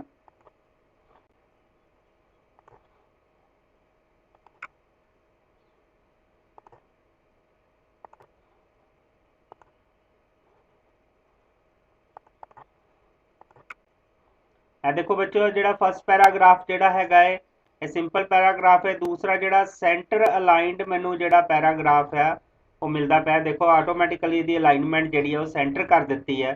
ਸੋ ਇਸ ਤਰ੍ਹਾਂ ਅਸੀਂ ਪੈਰਾਗ੍ਰਾਫ ਟੈਗ ਨੂੰ ਯੂਜ਼ ਕਰ ਸਕਦੇ ਹਾਂ। ਉਹਦੇ ਬਾਅਦ ਨੈਕਸਟ ਪ੍ਰੋਗਰਾਮ ਹੈਗਾ ਸਾਡਾ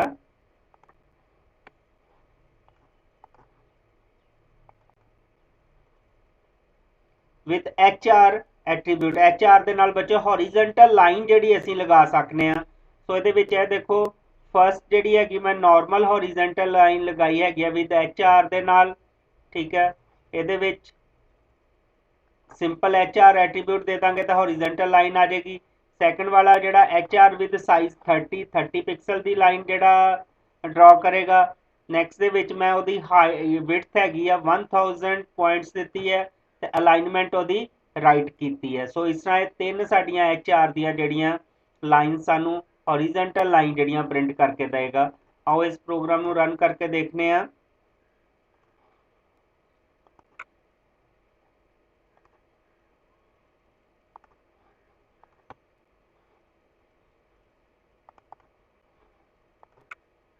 ਸੋ ਦੇਖੋ ਬੱਚੋ ਜਿਹੜੀ ਫਸਟ ਜਿਹੜੀ ਹੈ ਨਾਰਮਲ ਲਾਈਨ ਡਰਾ ਕਰ ਦਿੱਤੀ ਹੈ।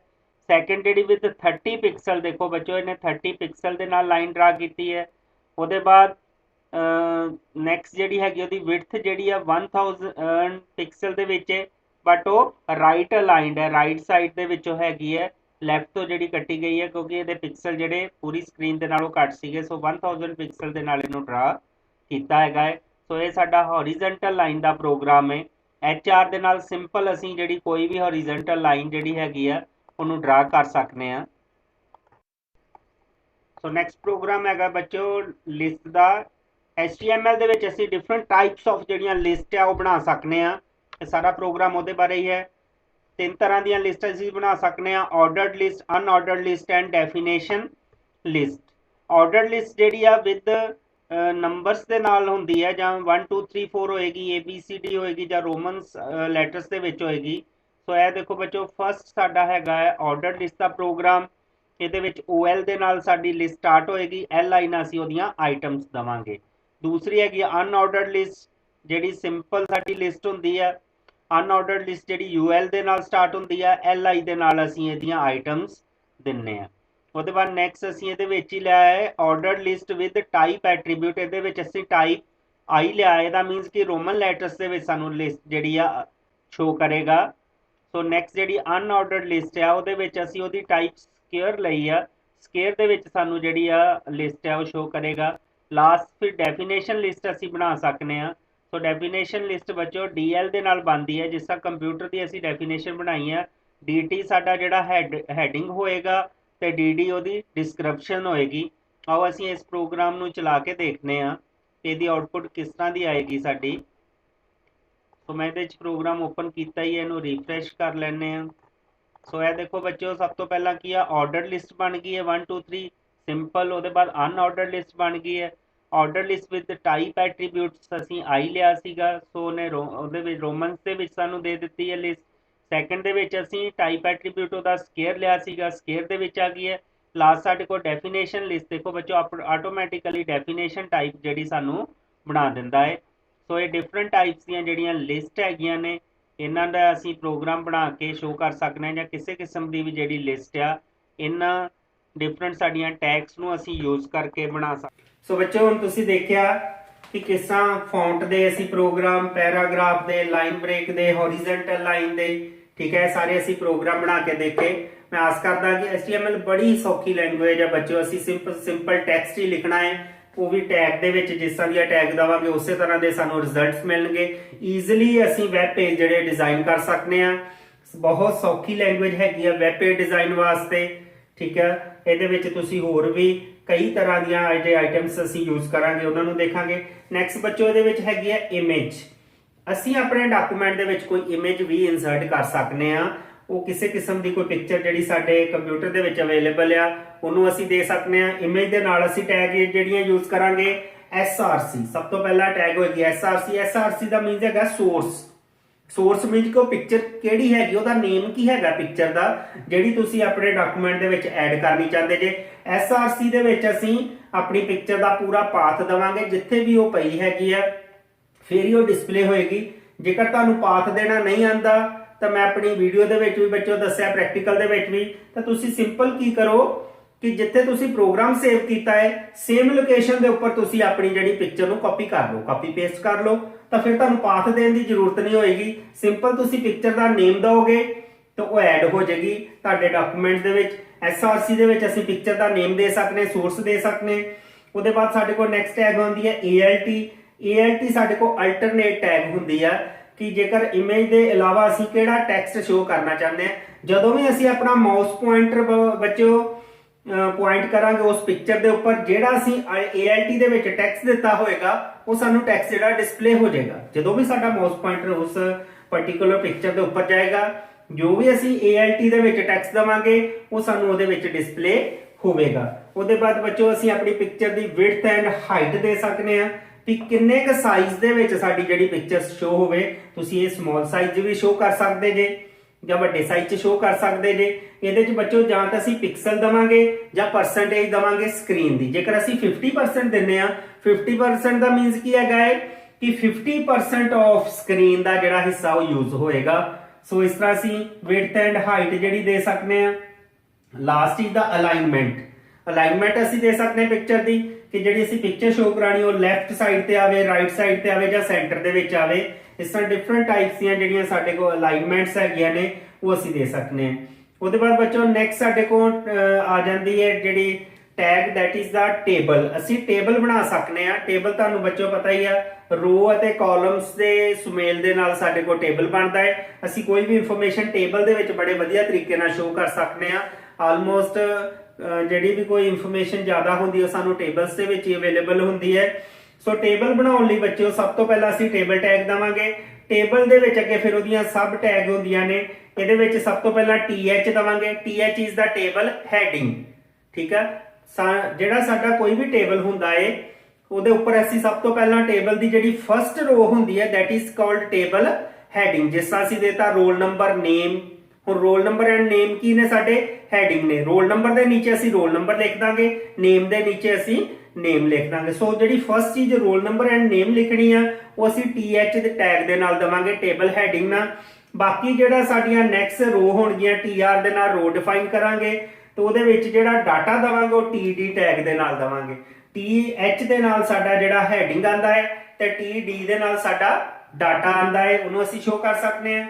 ਉਹਦੇ ਬਾਅਦ ਬੱਚੋ ਇਹਦੇ ਵਿੱਚ ਟੇਬਲ ਦੇ ਵਿੱਚ ਦੋ ਚੀਜ਼ਾਂ ਅਸੀਂ ਯੂਜ਼ ਕਰਦੇ ਹਾਂ, cell spacing and cell padding. Cell spacing ਦੇ ਨਾਲ ਬੱਚੋ ਅਸੀਂ ਸਾਡੇ ਜਿਹੜੇ ਦੋ ਅਸੀਂ ਸੈੱਲ ਬਣਾਏ ਨੇ ਉਹਨਾਂ ਦੇ ਵਿੱਚ ਅਸੀਂ ਸਪੇਸ ਦੇ ਸਕਦੇ ਆ ਤਾਂ ਕਿ ਦੋ ਸੈੱਲ ਜਿਹੜੇ ਸਾਡੇ ਬਣੇ ਨੇ ਉਹ ਅਲੱਗ-ਅਲੱਗ ਸ਼ੋ ਹੋਣਗੇ। ਤੇ ਸੈੱਲ ਪੈਡਿੰਗ ਦੇ ਵਿੱਚ ਬੱਚੋ ਕੀ ਹੁੰਦਾ ਹੈ? ਸੈੱਲ ਪੈਡਿੰਗ ਦੇ ਵਿੱਚ ਹੁੰਦਾ ਹੈ ਕਿ ਸਾਡੇ ਟੈਕਸਟ ਤੇ ਜਿਹੜਾ ਸਾਡਾ ਸੈੱਲ ਹੈਗਾ ਹੈ ਉਹਦੀ ਜਿਹੜੀ ਬਾਰਡਰ ਲਾਈਨ ਦੇ ਵਿੱਚ ਅਸੀਂ ਸਪੇਸ ਦੇ ਸਕਦੇ ਹਾਂ। ਠੀਕ ਹੈ, ਦੋਨੇ ਚੀਜ਼ਾਂ ਅਲੱਗ-ਅਲੱਗ ਨੇ। ਮੈਂ ਥੋੜਾ ਜਿਹਾ ਤੁਹਾਨੂੰ ਬਣਾ ਕੇ ਦੱਸ ਦਿੰਦਾ ਆ। ਸੋ ਬੱਚੋ ਦੇਖੋ, ਸਪੋਜ਼ ਸੈੱਲ ਸਪੇਸਿੰਗ ਦੇ ਵਿੱਚ ਕੀ ਹੋਏਗਾ ਕਿ ਦੋ ਸੈੱਲ ਜਿਹੜੇ ਸਾਡੇ ਹੈਗੇ ਨੇ ਉਹਨਾਂ ਦੇ ਵਿੱਚ ਸਪੇਸ ਜਿਹੜੀ ਅਸੀਂ ਦੇਣੀ ਹੈਗੀ ਆ। ਸਪੋਜ਼ ਕਿ ਇਹ ਸਾਡਾ ਜਿਹੜਾ ਫਰਸਟ ਸੈੱਲ ਹੈਗਾ ਹੈ ਟੇਬਲ ਦਾ, ਠੀਕ ਹੈ, ਉਹਦੇ ਬਾਅਦ ਇਹਦੇ ਬਾਅਦ ਇਹ ਸਾਡਾ ਨੈਕਸਟ ਜਿਹੜਾ ਸੈੱਲ ਹੈਗਾ, ਠੀਕ ਹੈ। ਇਹ ਜਿਹੜੀ ਬੱਚੋ ਵਿਚਲੀ ਸਪੇਸ ਹੈਗੀ ਆ ਦੋਨਾਂ ਸੈਲਸ ਦੇ ਵਿੱਚ ਜਿਹੜੀ ਸਪੇਸ ਹੈਗੀ that is called the cell spacing. ਠੀਕ ਹੈ, ਇਸ ਸਪੇਸ ਨੂੰ ਅਸੀਂ ਇਨਕਰੀਜ਼ ਔਰ ਡਿਕਰੀਜ਼ ਕਰ ਸਕਦੇ ਹਾਂ। ਦੂਸਰੀ ਬੱਚੋ ਚੀਜ਼ ਹੈਗੀ ਹੈ ਸੈੱਲ ਪੈਡਿੰਗ। ਸੈੱਲ ਪੈਡਿੰਗ ਕੀ ਹੈ? ਜਿਹੜਾ ਸਾਡਾ ਇਹਦੇ ਵਿੱਚ ਅਸੀਂ ਟੈਕਸਟ ਦਿੱਤਾ ਹੈਗਾ ਹੈ, ਠੀਕ ਹੈ, ਇਸ ਸੈੱਲ ਦੇ ਵਿੱਚ ਸਪੋਜ਼ ਸਾਡਾ ਇਹ ਟੈਕਸਟ ਹੈ, ਇਸ ਟੈਕਸਟ ਤੇ ਇਹ ਜਿਹੜੀ ਇਹਦੀ ਬਾਰਡਰ ਲਾਈਨ ਦੇ ਵਿੱਚ ਸਪੇਸ ਹੈਗੀ ਆ, ਇੰਟਰਨਲ ਸਪੇਸ ਜਿਹੜੀ ਹੈਗੀ ਆ ਟੈਕਸਟ ਦੇ ਵਿੱਚ that is called the cell padding. ਠੀਕ ਹੈ, ਬਾਰਡਰ ਲਾਈਨ ਤੇ ਵਿਚਲੇ ਟੈਕਸਟ ਦੇ ਵਿੱਚ ਜਿਹੜੀ ਸਪੇਸ ਹੋਏਗੀ ਉਹਨੂੰ ਅਸੀਂ ਸੈੱਲ ਪੈਡਿੰਗ ਦੇ ਨਾਲ ਇਨਕਰੀਜ਼ ਔਰ ਡਿਕਰੀਜ਼ ਕਰਾਂਗੇ। ਤੇ ਦੋ ਸੈੱਲ ਦੇ ਵਿੱਚ ਜੇਕਰ ਅਸੀਂ ਸਪੇਸ ਨੂੰ ਇਨਕਰੀਜ਼ ਔਰ ਡਿਕਰੀਜ਼ ਕਰਨਾ ਹੈ ਤਾਂ ਅਸੀਂ ਸੈੱਲ ਸਪੇਸਿੰਗ ਦੇ ਨਾਲ ਕਰ ਸਕਦੇ ਹਾਂ। ਉਹਦੇ ਬਾਅਦ ਬੱਚੋ ਟੇਬਲ ਦੇ ਵਿੱਚ ਅਸੀਂ ਹੋਰ ਵੀ ਬੜੀਆਂ ਟੈਗਸ ਹੈਗੀਆਂ ਟੇਬਲ ਦੇ ਨਾਲ ਜਿਹੜੀਆਂ ਯੂਜ਼ ਕਰਦੇ ਹਾਂ। ਜਿਸ ਤਰ੍ਹਾਂ ਟੇਬਲ ਦੇ ਵਿੱਚ ਅਸੀਂ ਬਾਰਡਰ ਲਗਾ ਸਕਦੇ ਹਾਂ, ਕਿਉਂਕਿ ਬਾਈ ਡਿਫਾਲਟ ਤੁਸੀਂ ਟੇਬਲ ਬਣਾਓਗੇ ਤਾਂ ਬਾਰਡਰ ਨਹੀਂ ਆਏਗਾ। ਪਰ ਜੇਕਰ ਅਸੀਂ ਇਹਦੇ ਵਿੱਚ ਇਹਦਾ attribute border is equal to ਅੱਗੇ ਕੋਈ 1 2 3 ਵੈਲਿਊ ਦਿੰਦੇ ਆ, ਉਹਦੇ ਅਕੋਰਡਿੰਗ ਸਾਨੂੰ ਬਾਰਡਰ ਜਿਹੜਾ ਆ ਟੇਬਲ ਦੇ ਵਿੱਚ ਸ਼ੋ ਹੋਏਗਾ। ਸੋ ਬਾਰਡਰ ਐਟਰੀਬਿਊਟ ਜਿਹੜਾ ਦੇਣਾ ਪਏਗਾ। ਗ੍ਰਿਡ ਲਾਈਨਸ ਜਿਹੜੀਆਂ ਸਾਨੂੰ ਫੇਰ ਹੀ ਸ਼ੋ ਹੋਣਗੀਆਂ, ਅਦਰਵਾਈਜ਼ ਸਾਨੂੰ ਗ੍ਰਿਡ ਲਾਈਨ ਸ਼ੋ ਨਹੀਂ ਹੋਣਗੀਆਂ। ਟੇਬਲ ਤਾਂ ਬਣ ਜਾਏਗਾ ਬਟ ਗ੍ਰਿਡ ਲਾਈਨ ਨਹੀਂ ਸ਼ੋ ਹੋਣਗੀਆਂ। ਸੋ ਉਹਦੇ ਵਾਸਤੇ ਬਾਰਡਰ ਦੇ ਵਿੱਚ ਅਸੀਂ ਕੋਈ ਵੈਲਿਊ ਦੇ ਸਕਦੇ ਆ। ਫਿਰ ਅਸੀਂ ਟੇਬਲ ਦੀ ਵਿਡਥ ਡਿਫਾਈਨ ਕਰ ਸਕਦੇ ਆ ਕਿ ਪੂਰੀ ਸਕਰੀਨ ਦੇ ਵਿੱਚ ਕਿੰਨੇ ਕ ਸਾਈਜ਼ ਦੇ ਵਿੱਚ ਸਾਡਾ ਟੇਬਲ ਜਿਹੜਾ ਆਵੇ। ਵੈਸੇ ਬਾਈ ਡਿਫਾਲਟ ਜਿਹੜਾ ਸਾਡੇ ਟੈਕਸਟ ਦੇ ਅਕੋਰਡਿੰਗ ਟੇਬਲ ਬਣੇਗਾ, ਜਿੱਦਾਂ ਦਾ ਟੈਕਸਟ ਹੋਏਗਾ ਉਹਦੇ ਅਕੋਰਡਿੰਗ ਟੇਬਲ ਜਿਹੜਾ ਬਣ ਜਾਏਗਾ। ਬਟ ਜੇਕਰ ਅਸੀਂ ਵਿਡਥ ਸਪੈਸੀਫਾਈ ਕਰਾਂਗੇ ਤਾਂ ਉਹ ਪਾਰਟਿਕੂਲਰ ਵਿਡਥ ਦੇ ਵਿੱਚ ਸਾਡਾ ਟੇਬਲ ਜਿਹੜਾ ਉਹਨੂੰ ਬਣਾਏਗਾ। ਹੋਰ ਇਹਦੇ ਵਿੱਚ ਅਸੀਂ ਟੇਬਲ ਦਾ ਵੀ ਬੈਕਗ੍ਰਾਉਂਡ ਕਲਰ ਚੇਂਜ ਕਰ ਸਕਦੇ ਆ, ਬੈਕਗ੍ਰਾਉਂਡ ਤੇ ਪਿਕਚਰ ਵੀ ਲਗਾ ਸਕਦੇ ਆ। BG ਕਲਰ ਦੇ ਨਾਲ ਸੇਮ ਐਜ ਅਸੀਂ ਇਹਦੇ ਕਲਰ ਚੇਂਜ ਕਰ ਸਕਦੇ ਆ ਟੇਬਲ ਦਾ ਬੈਕਗ੍ਰਾਉਂਡ, ਤੇ ਬੈਕਗ੍ਰਾਉਂਡ ਦੇ ਨਾਲ ਅਸੀਂ ਕੋਈ ਵੀ ਪਿਕਚਰ ਜਿਹੜੀ ਇਨਸਰਟ ਕਰ ਸਕਦੇ ਹਾਂ। ਸੋ ਇਹਦੇ ਵਿੱਚ ਬੱਚੋ ਲਾਸਟ ਦੋ ਸਾਡੇ ਕੋਲ ਆਪਸ਼ਨ ਹੈਗੀਆਂ ਨੇ, ਕੌਲਸਪੇਨ ਐਂਡ ਰੋਜ਼ਪੇਨ। ਕੌਲਸਪੇਨ ਐਂਡ ਰੋਜ਼ਪੇਨ ਬੱਚੋ ਕੀ ਹੁੰਦਾ ਹੈ? ਤੁਸੀਂ ਐਕਸਲ ਦੇ ਵਿੱਚ ਜਾਂ MS ਵਰਡ ਦੇ ਵਿੱਚ ਵੀ ਮਰਜ ਸੈੱਲ ਨਾਂ ਦੀ ਆਪਸ਼ਨ ਜਿਹੜੀ ਉਹ ਪੜ੍ਹੀ ਹੈ ਕਿ ਅਸੀਂ ਦੋ ਸੈੱਲਾਂ ਨੂੰ ਮਰਜ ਕਰ ਸਕਦੇ ਹਾਂ। ਠੀਕ ਹੈ, ਜਾਂ ਤਾਂ ਅਸੀਂ ਦੋ ਕਾਲਮ ਦੇ ਸੈੱਲਾਂ ਨੂੰ ਮਰਜ ਕਰਾਂਗੇ ਜਾਂ ਅਸੀਂ ਰੋ ਦੇ ਸੈੱਲਾਂ ਨੂੰ ਮਰਜ ਕਰਾਂਗੇ। ਮਲਟੀਪਲ ਸੈੱਲਾਂ ਨੂੰ ਅਸੀਂ ਇੱਕ ਸੈੱਲ ਬਣਾ ਸਕਦੇ ਆ, ਮਰਜ ਕਰ ਸਕਦੇ ਆ। ਉਹ ਅਸੀਂ ਕਾਲਮ ਵਾਈਜ਼ ਵੀ ਮਰਜ ਕਰ ਸਕਦੇ ਆ, ਰੋ ਵਾਈਜ਼ ਵੀ ਮਰਜ ਕਰ ਸਕਦੇ ਆ। ਜੇਕਰ ਅਸੀਂ ਕਾਲਮ ਵਾਈਜ਼ ਸੈੱਲ ਮਰਜ ਕਰਨੇ ਆ ਤਾਂ ਸਾਡੇ ਕੋਲ ਕੌਲਸਪੇਨ ਨਾਂ ਦੀ ਆਪਸ਼ਨ ਆ, ਜਿਹਦੇ ਨਾਲ ਅਸੀਂ ਇੱਕ ਤੋਂ ਵੱਧ ਸੈੱਲਾਂ ਨੂੰ ਕੰਬਾਈਨ ਕਰਕੇ ਇੱਕ ਸੈੱਲ ਬਣਾਵਾਂਗੇ। ਜੇਕਰ ਰੋਜ਼ਪੇਨ ਦੀ ਆਪਸ਼ਨ ਕਰਦੇ ਆ ਤਾਂ ਰੋ ਵਾਈਜ਼ ਅਸੀਂ ਸੈੱਲਾਂ ਨੂੰ ਮਰਜ ਕਰਕੇ ਅਸੀਂ ਉਹਨਾਂ ਨੂੰ ਇੱਕ ਸੈੱਲ ਬਣਾ ਸਕਦੇ ਆ। ਸੋ ਕੌਲਸਪੇਨ ਐਂਡ ਰੋਜ਼ਪੇਨ ਦੇ ਨਾਲ ਅਸੀਂ ਸੈੱਲ ਜਿਹੜੇ ਮਰਜ ਕਰ ਸਕਦੇ ਆ। ਸੋ ਆਓ ਬੱਚਿਓ, ਹੁਣ ਅਸੀਂ ਪਹਿਲਾਂ ਇਮੇਜ ਦਾ ਤੇ ਟੇਬਲ ਦਾ ਮੈਂ ਤੁਹਾਨੂੰ ਕੰਪਲੀਟ ਪ੍ਰੋਗਰਾਮ ਜਿਹੜਾ ਬਣਾ ਕੇ ਦੱਸਣਾ ਤਾਂ ਕਿ ਇਹਦੇ ਬਾਰੇ ਤੁਹਾਨੂੰ ਹੋਰ ਵੀ ਜਿਹੜੀ ਚੰਗੀ ਤਰ੍ਹਾਂ ਜਾਣਕਾਰੀ ਪ੍ਰਾਪਤ ਹੋ ਸਕੇ। ਉਹਦੇ ਬਾਅਦ ਬੱਚੋ ਨੈਕਸਟ ਪ੍ਰੋਗਰਾਮ ਹੈਗਾ ਹੈ ਸਾਡਾ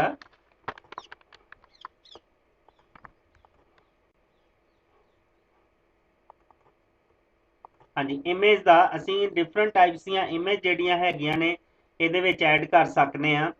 ਸੋ ਦੇਖੋ ਇਹ ਬੱਚੋ IMG ਟੈਗ ਦੇ ਨਾਲ ਅਸੀਂ ਕੋਈ ਵੀ ਇਮੇਜ ਜਿਹੜੀ ਹੈਗੀ ਇਹਦੇ ਵਿੱਚ ਐਡ ਕਰ ਸਕਦੇ ਹਾਂ। ਸੋ IMG ਟੈਗ ਦੇ ਵਿੱਚ ਦੇਖੋ ਬੱਚੋ ਕੀ ਕਰਨਾ ਹੈ, ਪਹਿਲਾਂ SRC ਦੇ ਵਿੱਚ ਉਹਦਾ ਸੋਰਸ ਦੇਵਾਂਗੇ ਕਿ ਪਿਕਚਰ ਸਾਡੀ ਕਿੱਥੇ ਆ। ਕੋਸ਼ਿਸ਼ ਕਰੋ ਪਿਕਚਰ ਨੂੰ ਆਪਣੀ ਸੇਮ ਲੋਕੇਸ਼ਨ ਦੇ ਵਿੱਚ ਕਾਪੀ ਕਰ ਲਓ ਜਿੱਥੇ ਤੁਸੀਂ ਪ੍ਰੋਗਰਾਮ ਬਣਾ ਰਹੇ ਜੇ, ਨਹੀਂ ਤਾਂ ਫਿਰ ਸਾਨੂੰ ਇੱਥੇ ਉਹਦਾ ਪੂਰਾ ਪਾਥ ਦੇਣਾ ਪਏਗਾ ਕਿ ਅਸੀਂ ਕਿੱਥੋਂ ਪਿਕਚਰ ਲਿਆਣੀ ਆ। ਉਹਦੇ ਬਾਅਦ ਅਲਟਰਨੇਟਿਵ ਟੈਕਸਟ ਦੇ ਵਿੱਚ ਅਸੀਂ ਮਾਈ ਪਿਕਚਰ ਦਿੱਤਾ ਹੈ। ਜਦ ਸਾਡਾ ਮਾਊਸ ਪੁਆਇੰਟਰ ਪਿਕਚਰ ਦੇ ਉੱਪਰ ਜਾਏਗਾ ਤਾਂ ਮਾਈ ਪਿਕਚਰ ਸਾਨੂੰ ਸ਼ੋ ਕਰੇਗਾ। ਹਾਈਟ ਉਹਦੀ ਮੈਂ 50% ਦਿੱਤੀ ਹੈ ਐਂਡ ਵਿਡਥ ਵੀ 50% ਦਿੱਤੀ ਹੈ। ਸੈਕਿੰਡ ਫਿਰ ਇੱਕ ਹੋਰ ਇਮੇਜ ਸੇਮ ਲਈ ਹੈ। ਸੋ ਦੇਖੋ ਬੱਚਿਓ 30% ਹਾਈਟ ਐਂਡ 60% ਜਿਹੜੀ ਹੈ ਵਿਡਥ ਦੇ ਕੇ ਇਹ ਵਾਲਾ ਪ੍ਰੋਗਰਾਮ ਬਣਾਇਆ ਹੈ। ਆਓ ਇਹਦੀ ਆਉਟਪੁੱਟ ਚੈੱਕ ਕਰਦੇ ਹਾਂ ਕਿ ਸਾਨੂੰ ਕਿਸ ਤਰ੍ਹਾਂ ਦੀਆਂ ਇਮੇਜ ਜਿਹੜੀਆਂ ਹੈਗੀਆਂ ਉਹ ਦਿਖਾਈ ਦੇਣਗੀਆਂ। ਸੋ ਅਸੀਂ ਇਹਨੂੰ ਸੇਵ ਕਰਾਂਗੇ। ਉਹਦੇ ਬਾਅਦ ਨੈਕਸਟ ਅਸੀਂ ਬਰਾਊਜ਼ਰ ਦੇ ਵਿੱਚ ਜਾ ਕੇ ਇਹਨੂੰ ਅਸੀਂ ਰਿਫਰੈਸ਼ ਕਰ ਲੈਂਦੇ ਇੱਕ ਵਾਰੀ। ਸੋ ਇਹ ਦੇਖੋ ਬੱਚੋ ਮੇਰੇ ਕੋਲ ਜਿਹੜੀ ਫਸਟ ਇਮੇਜ ਹੈ 50% ਹਾਈਟ ਐਂਡ ਵਿਡਥ ਦੇ ਨਾਲ ਸ਼ੋ ਹੋ ਰਹੀ ਹੈ। ਆਲਮੋਸਟ ਸਕਰੀਨ ਦਾ ਇਹਨੇ 50% ਜਿਹੜਾ ਯੂਜ਼ ਕੀਤਾ ਹੈਗਾ ਹਿੱਸਾ, 50% ਇਹ ਵਾਲਾ ਫ੍ਰੀ ਹੈ। ਇਸੇ ਤਰ੍ਹਾਂ ਸੈਕਿੰਡ ਜਿਹੜਾ ਹੈਗਾ ਉਹ 30% ਹਾਈਟ ਦੇ ਨਾਲ ਇਹਦੀ ਹਾਈਟ ਜਿਹੜੀ ਘਟ ਗਈ ਹੈ ਐਂਡ ਵਿਡਥ ਜਿਹੜੀ 60% ਦੇ ਨਾਲ ਹੈਗੀ ਹੈ। ਸੋ ਵਿਡਥ ਜਿਹੜੀ ਦੇਖੋ 50% ਤੋਂ ਇਨਕਰੀਜ਼ ਹੋ ਗਈ ਹੈ ਐਂਡ ਰਾਈਟ ਅਲਾਈਨਮੈਂਟ ਇਹਦੀ ਰਾਈਟ ਸਾਈਡ ਤੋਂ ਸਾਨੂੰ ਸ਼ੋ ਕਰ ਰਿਹਾ। ਤੇ ਦੇਖੋ ਬੱਚਿਓ ਜਦੋਂ ਅਸੀਂ ਮਾਊਸ ਪੁਆਇੰਟਰ ਇਹਦੇ ਉੱਪਰ ਲੈ ਕੇ ਜਾਂਦੇ ਆ ਤਾਂ ਮਾਈ ਪਿਕਚਰ ਜਿਹੜਾ ਸਾਨੂੰ ਆਟੋਮੈਟਿਕਲੀ ਜਿਹੜਾ ਅਸੀਂ ਅਲਟਰਨੇਟਿਵ ਟੈਕਸਟ ਦਿੱਤਾ ਸੀਗਾ ਉਹ ਸ਼ੋ ਹੁੰਦਾ ਹੈ।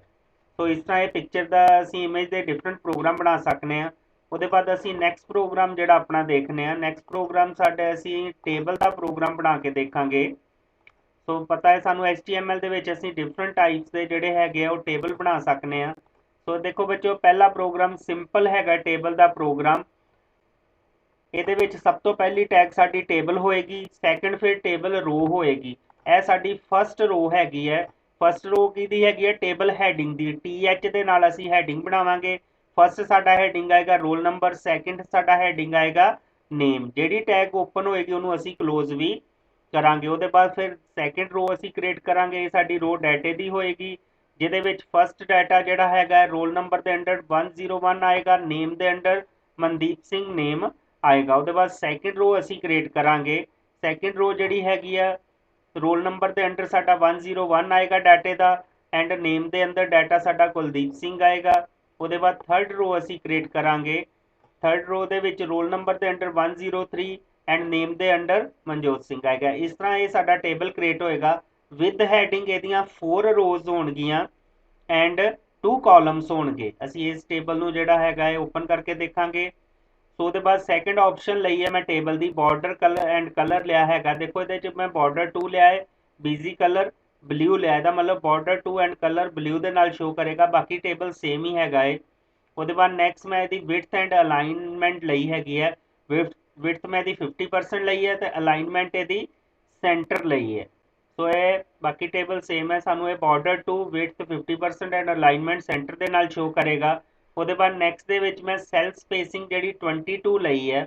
ਸੋ ਇਹ ਸੈੱਲ ਸਪੇਸਿੰਗ 22 ਲੈ ਕੇ ਸਾਨੂੰ ਉਹਦੇ ਅਕੋਰਡਿੰਗ ਜਿਹੜਾ ਹੈਗਾ ਇਹ ਟੇਬਲ ਜਿਹੜਾ ਇਹ ਸ਼ੋ ਕਰੇਗਾ। ਉਹਦੇ ਬਾਅਦ ਨੈਕਸਟ ਤੇ ਸੈੱਲ ਪੈਡਿੰਗ 22 ਲੈ ਕੇ ਜਿਹੜਾ ਟੇਬਲ ਬਣਾਇਆ ਹੈ ਦੋਵਾਂ ਸੈੱਲਾਂ ਦੇ ਵਿੱਚ ਦੱਸੇਗਾ ਕਿਸ ਤਰ੍ਹਾਂ ਸਪੇਸ ਜਿਹੜੀ ਇਨਕਰੀਜ਼ ਹੁੰਦੀ ਹੈ। ਉਹਦੇ ਬਾਅਦ ਨੈਕਸਟ ਮੈਂ 2 ਕਾਲਮ ਨੈਕਸਟ ਬੱਚਿਓ ਦੇਖੋ ਕਾਲ ਸਪੈਨ ਲਿਆ ਹੈ। ਕਾਲ ਸਪੈਨ ਦੇ ਵਿੱਚ ਫਸਟ ਦੀ ਵੈਲਿਊ ਮੈਂ 3 ਲਈ ਹੈ, ਯਾਨੀ ਕਿ ਮੇਰੇ 3 ਕਾਲਮਸ ਨੂੰ ਜਿਹੜਾ ਕੰਬਾਈਨ ਕਰੇਗਾ। ਇਹਦੇ ਵਿੱਚ ਮੇਰਾ ਇਹ ਵਾਲਾ ਡਾਟਾ ਜਿਹੜਾ ਸ਼ੋ ਕਰੇਗਾ। ਰੋ ਸਪੈਨ ਦੀ ਵੈਲਿਊ 5 ਲਈ ਹੈਗੀ ਆ। ਸੋ ਮੇਰੇ 5 ਰੋਜ਼ ਨੂੰ ਜਿਹੜਾ ਮਰਜ ਕਰਕੇ ਉਹਦੇ ਵਿੱਚ ਡਾਟਾ ਜਿਹੜਾ ਸਟੂਡੈਂਟ ਡਾਟਾ ਸ਼ੋ ਕਰੇਗਾ। ਸੋ ਇਹਦੀ ਜਿਹੜੀ ਆਉਟਪੁੱਟ ਅਸੀਂ ਚੈੱਕ ਕਰਦੇ ਹਾਂ। ਬਾਕੀ ਟੇਬਲ ਜਿਹੜਾ ਉਹ ਸਾਰਾ ਸੇਮ ਹੀ ਰਹੇਗਾ ਜਿਸ ਤਰ੍ਹਾਂ ਅਸੀਂ ਫਸਟ ਟੇਬਲ ਬਣਾਇਆ ਸੀਗਾ। ਸੋ ਇਹਨਾਂ ਦੇ ਵਿੱਚ ਮੈਂ ਡਿਫਰੈਂਟ ਜਿਹੜੀਆਂ ਵੈਲਿਊਜ਼ ਅਪਲਾਈ ਕੀਤੀਆਂ ਨੇ। ਆਓ ਇਹਦਾ ਹੁਣ ਅਸੀਂ ਪ੍ਰੈਕਟੀਕਲ ਕਰਕੇ ਦੇਖਦੇ ਹਾਂ ਕਿ ਸਾਨੂੰ ਉਹਦੀਆਂ ਵੈਲਿਊ ਜਿਹੜੀਆਂ ਉਹ ਕਿਸ ਤਰ੍ਹਾਂ ਸ਼ੋ ਹੋਣਗੀਆਂ, ਆਉਟਪੁੱਟ ਉਹਦੀ ਕਿਸ ਤਰ੍ਹਾਂ ਦੀ ਆਏਗੀ, ਆਉਟਪੁੱਟ ਦੇਖਾਂਗੇ। ਸੋ ਅਸੀਂ ਇਹਨੂੰ ਰਿਫਰੈਸ਼ ਕਰ ਲੈਂਦੇ ਹਾਂ। ਰਿਫਰੈਸ਼ ਕੀਤਾ, ਸੇਮ ਪ੍ਰੋਗਰਾਮ ਓਪਨ ਹੈ। ਦੇਖੋ ਫਸਟ ਹੈ ਬੱਚੋ ਇਹ ਮੇਰਾ ਸਿੰਪਲ ਟੇਬਲ ਬਣ ਗਿਆ, ਠੀਕ ਹੈ, ਜਿਹਦੇ ਵਿੱਚ 2 ਹੈਡਿੰਗ ਨੇ ਤੇ 3 ਮੇਰੀਆਂ ਰੋਜ਼ ਨੇ। ਉਹਦੇ ਬਾਅਦ ਮੈਂ ਨੈਕਸਟ ਟੇਬਲ ਜਿਹੜਾ ਹੈਗਾ ਵਿਦ ਬਾਰਡਰ ਐਂਡ ਕਲਰ ਬਣਾਇਆ ਹੈਗਾ। ਦੇਖੋ ਮੇਰਾ ਵਿਦ ਬਾਰਡਰ ਆ ਗਿਆ ਹੈਗਾ, ਨਾਲ ਕਲਰ ਆ ਗਿਆ ਹੈਗਾ। ਸੈਕੰਡ ਜਿਹੜਾ ਸੀਗਾ table with width and alignment centre ਲਈ ਸੀ, ਮੈਂ 50% ਲਈ ਸੀ, ਸੋ 50% ਦੇ ਨਾਲ ਮੈਨੂੰ ਜਿਹੜਾ ਇਹ ਟੇਬਲ ਜਿਹੜਾ ਆਊਟਪੁੱਟ ਸ਼ੋ ਕਰਦਾ ਪਿਆ। ਉਹਦੇ ਬਾਅਦ ਨੈਕਸਟ ਹੈਗਾ ਸੀਗਾ ਸੈੱਲ ਸਪੇਸਿੰਗ 22। ਦੇਖੋ ਦੋਵਾਂ ਸੈੱਲਾਂ ਦੇ ਵਿੱਚ ਇਹਨੇ ਸਪੇਸ ਜਿਹੜੀ 22 ਪਿਕਸਲ ਜਿਹੜੀ ਆ ਸਪੇਸ ਆਟੋਮੈਟਿਕਲੀ ਕਰ ਦਿੱਤੀ ਹੈ। ਸੋ ਇਹ ਸੈੱਲ ਸਪੇਸਿੰਗ ਦਾ ਜਿਹੜੀ ਆਊਟਪੁੱਟ ਇਸ ਤਰ੍ਹਾਂ ਦੀ ਆਏਗੀ। ਉਹਦੇ ਬਾਅਦ ਸੈੱਲ ਪੈਡਿੰਗ ਹੈਗੀ ਆ, ਟੈਕਸਟ ਤੇ ਬਾਰਡਰ ਦੇ ਵਿੱਚ ਦੇਖੋ ਬੱਚੋ ਇਹਨੇ ਸਪੇਸ ਦੇ ਦਿੱਤੀ ਆ ਤਾਂ ਕਿ ਸਾਡੀ ਰੀਡੇਬਿਲਟੀ ਜਿਹੜੀ ਵਧੀਆ ਹੋ ਜਾਂਦੀ ਹੈ। ਅਸੀਂ ਸੈੱਲ ਪੈਡਿੰਗ ਦੇ ਨਾਲ ਆਪਣੇ ਟੈਕਸਟ ਤੇ ਉਹਦੇ ਜਿਹੜਾ ਬਾਰਡਰ ਦੇ ਵਿੱਚ ਸਪੇਸ ਜਿਹੜੀ ਆ ਉਹ ਇਨਕਰੀਜ਼ ਕਰ ਸਕਦੇ ਆ। ਉਹਦੇ ਬਾਅਦ ਨੈਕਸਟ ਹੈਗਾ ਸੀਗਾ ਅਸੀਂ ਕਾਲ ਸਪੇਨ 3, ਯਾਨੀ ਕਿ ਦੇਖੋ 1 2 ਤੇ 3 ਕਾਲਮਸ ਨੂੰ ਕੰਬਾਈਨ ਕਰਕੇ ਉਹਦੇ ਵਿੱਚ ਆਪਣਾ ਹੈਡਿੰਗ ਦਿੱਤਾ ਹੈ। ਉਹਦੇ ਬਾਅਦ ਰੋ ਸਪੇਨ 5 ਸੀਗੇ, 1 2 3 4 ਤੇ 5, ਇਹ 5 ਸਾਡੀਆਂ ਰੋਜ਼ ਨੂੰ ਕੰਬਾਈਨ ਕਰਕੇ ਉਹਦੇ ਵਿੱਚ ਸਾਡਾ ਡਾਟਾ ਦੇਗਾ। ਸੋ ਇਸ ਤਰ੍ਹਾਂ ਜਿਹੜਾ ਹੈਗਾ ਹੈ ਇਸ ਟੇਬਲ ਦੇ ਉੱਪਰ ਸਾਰੀਆਂ ਕਮਾਂਡਸ ਜਿਹੜੀਆਂ ਡਿਫਰੈਂਟ ਹੈਗੀਆਂ ਉਹਨਾਂ ਨੂੰ ਅਪਲਾਈ ਕਰ ਸਕਦੇ ਆ, ਦੇਖ ਸਕਦੇ ਆ। ਸੋ ਇੱਕ ਵਾਰੀ ਬੱਚੋ ਫਿਰ ਟੇਬਲ ਦਾ ਪ੍ਰੋਗਰਾਮ ਜਿਹੜਾ ਹੈਗਾ ਹੈ ਦੇਖੋ ਸ਼ੁਰੂ ਤੋਂ ਸਿੰਪਲ ਪ੍ਰੋਗਰਾਮ ਦੇ ਵਿੱਚ ਫਸਟ ਇਹਦੀ ਜਿਹੜੀ ਹੈਗੀ ਆ ਟੇਬਲ ਤੋਂ ਅਸੀਂ ਸਟਾਰਟ ਕਰਾਂਗੇ, ਟੇਬਲ ਦੇ ਨਾਲ ਹੀ ਇਹਦਾ ਐਂਡ ਕਰਾਂਗੇ। ਸਾਰਾ ਪ੍ਰੋਗਰਾਮ ਇਹਦੇ ਵਿੱਚ ਆਏਗਾ। ਫਸਟ TR ਦੇ ਨਾਲ ਟੇਬਲ ਰੋ ਬਣਾਵਾਂਗੇ। ਰੋ ਦੇ ਵਿੱਚ ਦੇਖੋ ਇਹਦਾ ਡਾਟਾ ਦੇਣ ਵਾਸਤੇ ਫਸਟ ਡਾਟਾ ਸਾਡਾ ਟੇਬਲ ਹੈਡਿੰਗ ਹੈ, TH ਦੇ ਨਾਲ heading first roll number, second ਜਿਹੜਾ ਹੈਗਾ TH ਦੇ ਨਾਲ ਅਸੀਂ ਨੇਮ ਦੇ ਦਿੱਤਾ ਹੈ। ਇੱਥੇ ਸਾਡੀ ਫਸਟ ਰੋ ਜਿਹੜੀ ਉਹ ਖਤਮ ਹੋ ਗਈ ਹੈ। ਉਹਦੇ ਬਾਅਦ ਸੈਕਿੰਡ ਰੋ ਸਟਾਰਟ ਹੋਏਗੀ। ਇਹਦੇ ਵਿੱਚ ਦੇਖੋ ਬੱਚੋ ਟੇਬਲ ਡਾਟਾ ਦੇ ਵਿੱਚ 101 ਆਟੋਮੈਟਿਕਲੀ ਮੇਰਾ ਰੋਲ ਨੰਬਰ ਦੇ ਨੀਚੇ ਚੱਲ ਜਾਏਗਾ। ਐਂਡ ਸੈਕਿੰਡ ਟੇਬਲ ਡਾਟਾ ਜਿਹੜਾ ਮੈਂ ਨੇਮ ਦਿੱਤਾ ਹੈਗਾ ਹੈ ਮਨਦੀਪ ਸਿੰਘ, ਇਹ ਆਟੋਮੈਟਿਕਲੀ ਨੇਮ ਹੈਡਿੰਗ ਦੇ ਅੰਡਰ ਜਿਹੜਾ ਆ ਜਾਏਗਾ। ਇੱਥੇ ਮੇਰੀ ਸੈਕਿੰਡ ਰੋ ਜਿਹੜੀ ਆ ਉਹ ਖਤਮ ਹੋ ਗਈ ਹੈ। ਉਹਦੇ ਬਾਅਦ ਨੈਕਸਟ ਰੋ ਸਟਾਰਟ ਹੋਈ ਹੈ। ਇਹਦੇ ਵਿੱਚ ਟੇਬਲ ਡਾਟਾ ਜਿਹੜਾ ਹੈਗਾ 102 ਜੋ ਰੋਲ ਨੰਬਰ ਦੇ ਅੰਡਰ ਆ ਜਾਏਗਾ 101 ਦੇ ਨੀਚੇ। ਐਂਡ ਟੇਬਲ ਡਾਟਾ ਜਿਹੜਾ ਕੁਲਦੀਪ ਸਿੰਘ ਹੈਗਾ ਇਹ ਮਨਦੀਪ ਸਿੰਘ ਦੇ ਨੀਚੇ ਜਿਹੜਾ ਆਟੋਮੈਟਿਕਲੀ ਆ ਜਾਏਗਾ। ਇੱਥੇ ਮੇਰੀ ਪ੍ਰੋਗਰਾਮ ਵੀ ਮੇਰੇ ਖਿਆਲ ਦੇਖ ਲਏ ਨੇ ਸਾਰੇ, ਚੰਗੀ ਤਰ੍ਹਾਂ ਆਊਟਪੁੱਟ ਚੈੱਕ ਕਰ ਲਈਏ। ਕੋਸ਼ਿਸ਼ ਕਰੋ ਕਿ ਇਹ ਪ੍ਰੋਗਰਾਮ ਜਿਹੜੇ ਤੁਸੀਂ ਖੁਦ ਵੀ ਬਣਾ ਕੇ ਦੇਖੋ, ਠੀਕ ਹੈ। ਆਪ ਤੁਸੀਂ ਪ੍ਰੋਗਰਾਮ ਬਣਾਓਗੇ ਤਾਂ ਇਹਦੀ ਹੋਰ ਜ਼ਿਆਦਾ ਸਮਝ ਲੱਗੇਗੀ। ਤਾਂ ਬੱਚੋ ਅੱਜ ਅਸੀਂ ਪਾਠ 2 ਜਿਹੜਾ ਹੈਗਾ ਸੀ ਬੇਸਿਕ ਆਫ HTML ਤੁਹਾਡੇ ਵਾਸਤੇ ਮੈਂ ਲੈ ਕੇ ਆਇਆ। ਨੈਕਸਟ ਵੀਡੀਓ ਦੇ ਵਿੱਚ ਤੁਹਾਡਾ ਜਿਹੜਾ ਥਰਡ ਪਾਰਟ ਹੈਗਾ ਹੈ ਮੈਂ ਉਹਨੂੰ ਲੈ ਕੇ ਆਵਾਂਗਾ। ਸੋ ਕੋਸ਼ਿਸ਼ ਕਰੋ ਕਿ ਮੇਰੀਆਂ ਵੀਡੀਓ ਨੂੰ ਟਾਈਮ ਦੇ ਟਾਈਮ ਵਾਚ ਕਰਦੇ ਰਹੋ, ਖੁਦ ਵੀ ਦੇਖੋ ਤਾਂ ਆਪਣੇ ਹੋਰ ਵੀ ਜਿਹੜੇ ਫਰੈਂਡਸ ਹੈਗੇ ਉਹਨਾਂ ਦੇ ਨਾਲ ਸ਼ੇਅਰ ਕਰੋ। ਚੈਨਲ ਨੂੰ ਸਬਸਕ੍ਰਾਈਬ ਕਰੋ ਤਾਂ ਕਿ ਤੁਹਾਨੂੰ ਜਿਹੜੀਆਂ ਮੇਰੀਆਂ ਵੀਡੀਓ ਦਾ ਨੋਟੀਫਿਕੇਸ਼ਨ ਹੈ ਉਹ ਨਾਲ ਦੇ ਨਾਲ ਆਉਂਦਾ ਰਹੇ। ਥੈਂਕ ਯੂ ਬੱਚੇ।